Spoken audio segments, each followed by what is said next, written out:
बहुत गर्मी लग रही है। हमारे घर में एसी होता तो कितना अच्छा होता। तुम एसी की बात कर रही हो? यहाँ कूलर भी ठीक से नहीं चल रहा है।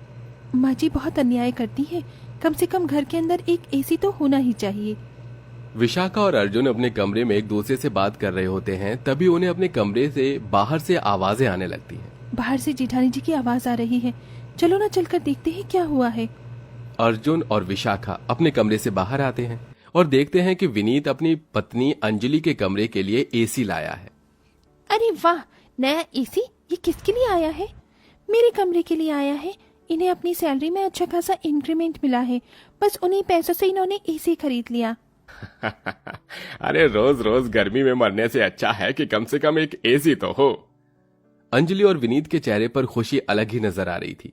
तभी उर्मिला कहती है, चलो अच्छा है, घर के अंदर एक एसी तो आया। एसी को देखकर उर्मिला की चारों बहू बहुत खुश हो जाती हैं। चलो कम से कम अब हमें एसी की हवा खाने को मिलेगी। गीता की ये बातें सुनते ही अंजलि अपने मन में सोचती है, गांव बसा नहीं, लुटेरे पहले ही आ गए। मैं तो इनमें से किसी को भी अपने कमरे में नहीं बैठने दूंगी। जब मेरे कमरे में एसी नहीं था तो ये लोग मुझे पूछते भी नहीं थे। अंजलि अपने मन में ये सब सोच रही थी। एसी लगने के बाद अंजलि का कमरा बहुत ठंडा हो जाता है। सभी अंजलि के कमरे में जाकर बैठ जाते हैं। उन्हें देखकर अंजलि मुंह चढ़ा लेती है। अरे बस करो, अब तो रात हो गई है। चलो अपने अपने कमरे में चले जाओ, हमें भी आराम करने दो, हम भी थके हुए हैं। अंजलि के ये कहने पर उर्मिला की तीनों बहू अपने पतियों के साथ अपने कमरे में चली जाती हैं। बहू, मैं तो यहाँ बैठ सकती हूँ ना? मुझे बहुत गर्मी लगती है। मेरे कमरे में तो एक कूलर भी नहीं है। मैं आज की रात यहीं सो जाती हूँ। अरे माँ जी, आप भी ना कैसी बातें कर रही हो? अब हम दोनों आपके सामने कैसे सोएंगे? आप इस बारे में तो सोचो। अच्छा लगता है क्या जवान बहू बेटे के कमरे में सोना?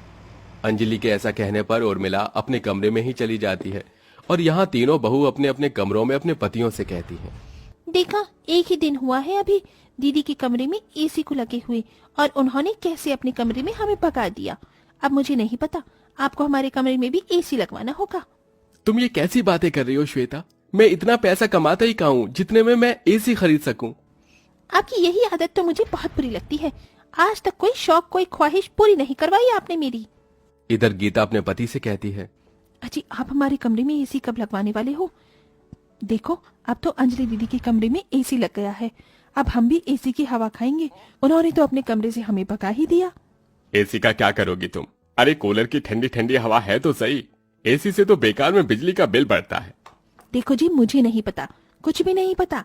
जल्द से जल्द हमारे कमरे में एसी आ जाना चाहिए बस, नहीं तो मैं अपने मायके चली जाऊंगी, फिर रहना यहाँ अकेले। अरे यार, तुम्हारी ये धमकी अलग ही रहती है। कोई बात ना मानो तो मायके जाने की धमकी दे देती हो। आपको गर्मी तो दिखाई देती नहीं है? अरे इतनी गर्मी में कम से कम एक एसी तो होना ही चाहिए। इस तरह वैशाली भी अपने पति से कहती है, हम तो यहाँ एसी की बात कर ही रहे थे और देखो वहाँ अंजलि ने एसी भी लगवा लिया।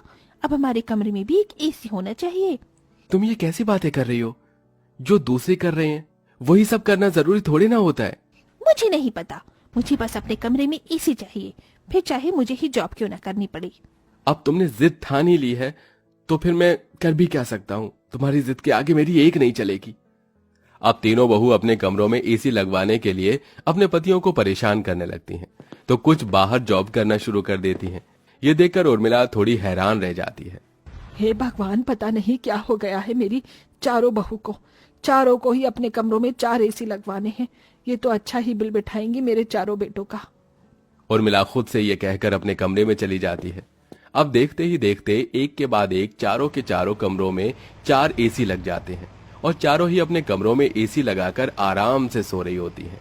लेकिन 4 एसी चलने की वजह से बीच बीच में कई बार मीटर फूक जाता है या फिर शॉर्ट सर्किट हो जाता है। अब तो हमारे कमरे में भी एसी आ गया।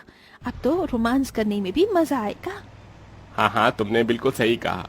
कितना मजा आ रहा है एसी की हवा खाने में। बस अब तो गर्मी है भी या नहीं पता ही नहीं चलेगा।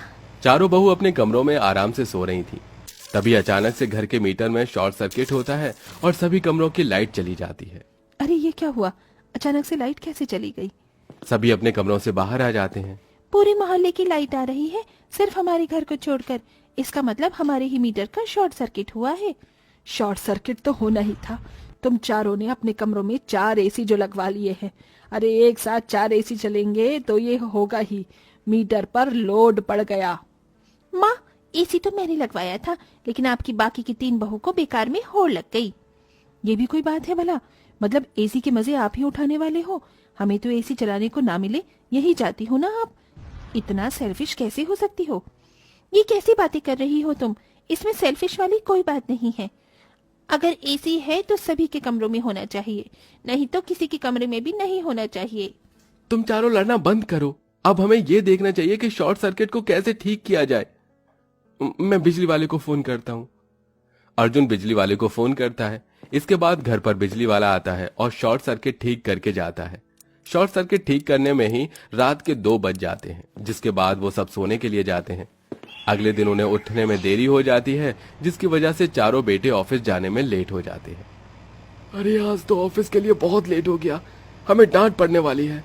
सॉरी, कल जल्दी से उठ जाएंगे, आज तो वैसे भी आराम से सोएंगे। इस प्रकार अब चारों बहू के कमरे में 4 एसी सुबह से शाम तक चलते रहते हैं, और कभी भी बीच में शॉर्ट सर्किट होता तो चारों भाई मिलकर पैसे मिलाते हैं और उसे ठीक करवाते हैं। ये सब अब चलता ही जा रहा था, और इसी के चलते चारों बहू के बीच में कई बार लड़ाई भी हो जाती है। उर्मिला ये सब देखकर बहुत ज्यादा परेशान थी। अब 1 महीने बाद जब उनके घर पर बिल आता है तो अरे कितनी देर से कोई दरवाजा खटखटा रहा है, तुम चारों को सुनाई नहीं दे रहा क्या? जाओ जाकर दरवाजा खोलो। रुको माँ जी, मैं जाकर खोलती हूँ दरवाजा। वैशाली दरवाजा खोलती है। दरवाजे पर बिजली दफ्तर का आदमी खड़ा होता है। ये लीजिए आपके इस महीने का बिजली का बिल, देखिए समय पर भर दीजिएगा। वो आदमी बिजली का बिल देकर वहां से चला जाता है। उसके जाने के बाद जैसे ही वैशाली बिजली का बिल देखती है तो उसकी आंखें फटी की फटी रह जाती हैं और पैरों तले जमीन खिसक जाती है।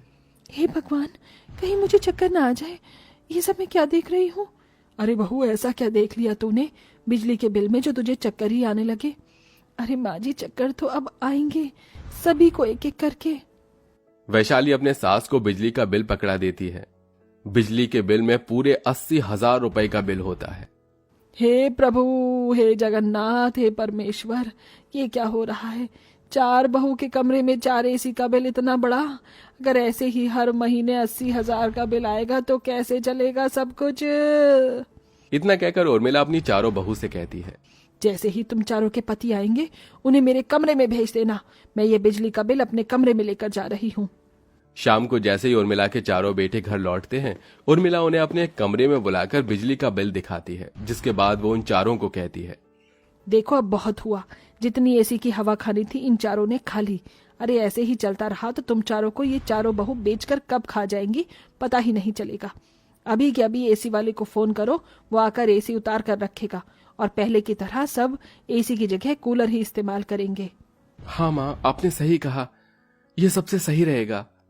इस तरह उर्मिला के कहने पर चारों बेटे मिलकर एसी वालों को बुलाकर चारों एसी उतरवा देते हैं, जिसकी वजह से चारों बहू को बुरा तो लगता है, लेकिन यही सही था। वो चारों जानती थी, इसी के चलते वो कुछ बोलती नहीं। अब चारों बहू अपने कमरों में 4 कूलर से काम चलाती हैं और आराम से रहने लगती हैं। उनके बीच अब कोई जिद बहस नहीं होती एसी को लेकर, जिसके चलते वो खुशी खुशी रहने लगती हैं।